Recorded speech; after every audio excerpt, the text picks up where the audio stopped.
In our second reading, we hear St. Paul say that many conduct themselves as enemies of the cross of Christ. What does that mean? What does that look like? Well, we have an example in our gospel. St. Peter is acting as an enemy of the cross of Christ. This episode of the Transfiguration in Luke's gospel immediately follows Peter's declaration that Jesus is the Christ and Christ's first prediction of his passion on the cross. So Jesus says, "Who am I?" Peter says, "You're the Christ." And then Jesus says, "And the Christ is going to suffer and die in Jerusalem." And then in Luke's gospel, he says, "And everyone who does not take up his cross and follow me cannot be saved."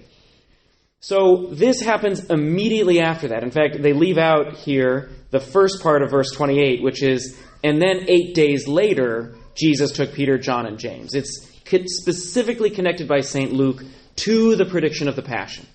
So St. Peter, James, and John, they're dwelling on it. They're thinking about it. They're figuring out, what does it mean that the Christ is going to be crucified?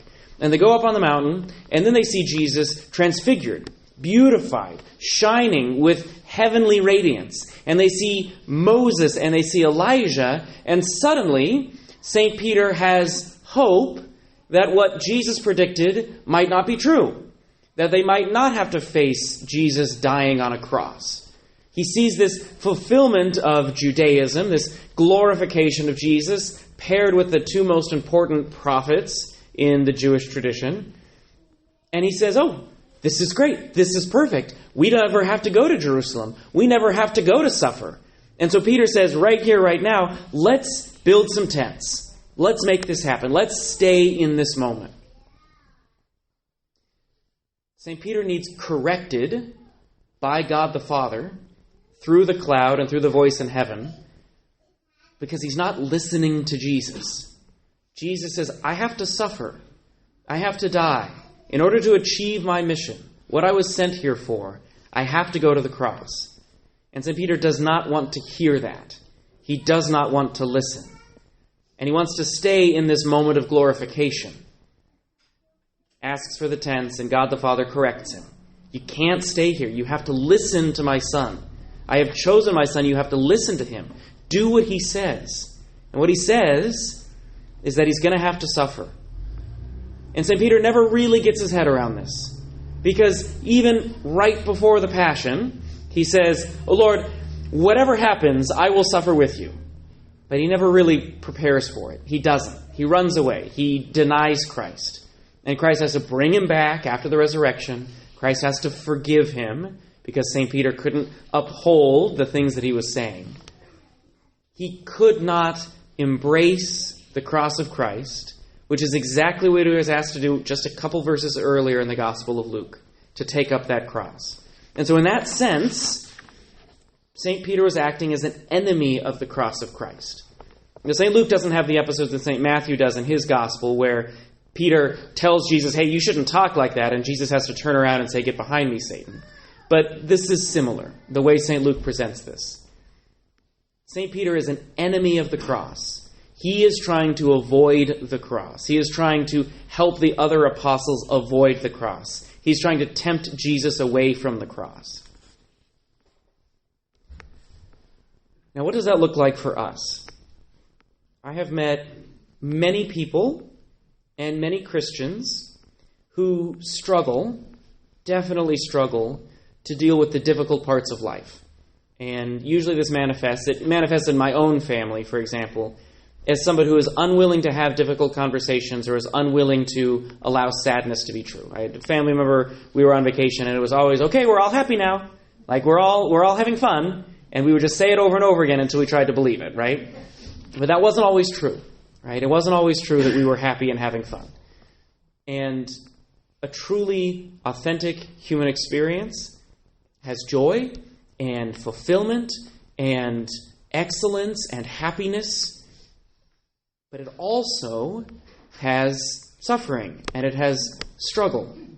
And if we as Christians shy away from the cross, if we shy away from the struggling and the suffering, we will not be able to receive Jesus as he truly is. If we pretend that everything is great all the time, and we can't face the difficulties, God cannot speak into the difficulties. We push them down, and we ignore them, and then we take them out of the hands of God. And they cannot be redeemed, and they cannot be saved. And we cannot be saved. It's particularly insidious because it makes Christians look shallow. In my experience of Christianity and my preaching of Christianity, I absolutely believe that we have a far better understanding of the human person than any other philosophy or than any other religion. If you want to understand humanity, we only understand ourselves, as Gaudium et Spes says, in the light of Christ. By understanding Christ can we understand the human experience.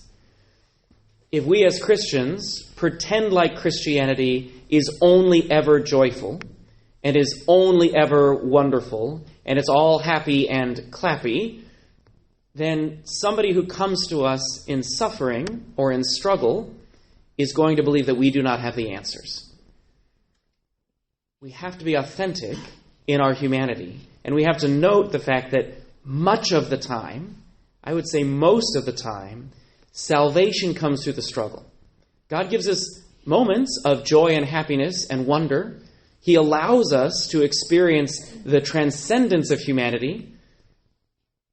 But a lot of times, that's so that we have the strength to go through the suffering which brings the growth. I have very rarely grown when I'm comfortable. I always grow when I'm struggling. And God, because he always wants us to grow toward eternity, toward eternal blessedness with him, he pulls us toward himself by redeeming the struggle and by redeeming the suffering. Jesus had to go through the cross. It wasn't an accident. Our salvation comes through his passion. And it always ends with the resurrection, of course. But if we want to offer true answers to those who have questions, if we really want to minister to the world, we can't offer them sugar all the time. We have to offer them true answers, our own testimony of struggle and suffering, and to say, I went through that, and the only thing that got me through it was being with my Lord Jesus on the cross, knowing that he was there with me. And then we can speak to a suffering world, and we can give them a message of hope. Not a message that covers over their experience, but a message that redeems and sanctifies their experience. We cannot act as enemies of the cross of Christ. What does St. Paul specifically say? For many, as I have often told you, and now tell you even in tears, conduct themselves as enemies of the cross of Christ. Their end is destruction, which is just another way of saying God can't save them because they're not giving their whole life to God. Their God is their stomach, their glory is their shame. Shame in this reading is in quotes, and I don't think St. Paul used quotes, but the U.S. bishops in their translation decided it needed to be in quotes. It's probably a reference to carnal pleasures. That's probably what that shame means. But God is their stomach, their glory is their shame, their minds are occupied with earthly things. A lot of times the reason people get to a place where they can't admit or talk about suffering or struggle, and they're only focused on trying to be forcing happiness all the time, is because in the back of their mind, this life is all they have. And if this life is not joyful, what's the point? But we Christians know better. Because St. Paul goes on to talk about how our citizenship is in heaven and God is going to transform our lowly bodies. He talks about how we are going to be transformed into eternity. And so we're not worried about the fact that sometimes this life is hard, because we know that our redemption isn't in this life. Ultimately, our joy and our eternity is with God in heaven. And so we're not afraid of momentary setbacks, even if that momentary setback might look like a decade of our life.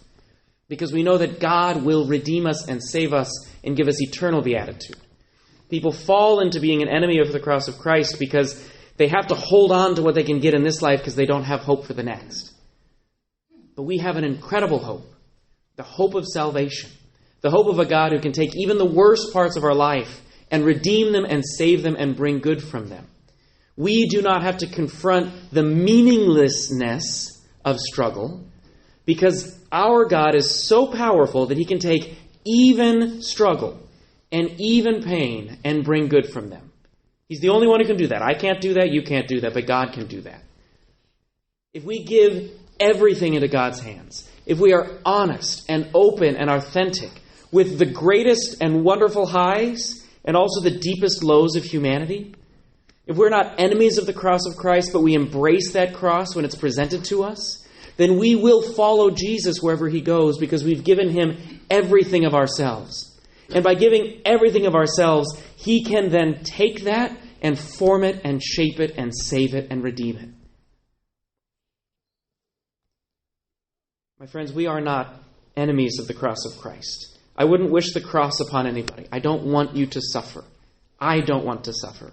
I'm finding that I run from the cross all the time. But I know that the cross is where I find my Lord most powerfully. And I know that's where he calls me to virtue and holiness and salvation. And so this Lent, by preaching, hopefully, and binding myself to this, and you can rededicate ourselves to the cross. And we can say, Lord, I'm not afraid of whatever you put in my path. I am not afraid of the cross, because I know that in you, the cross will save me.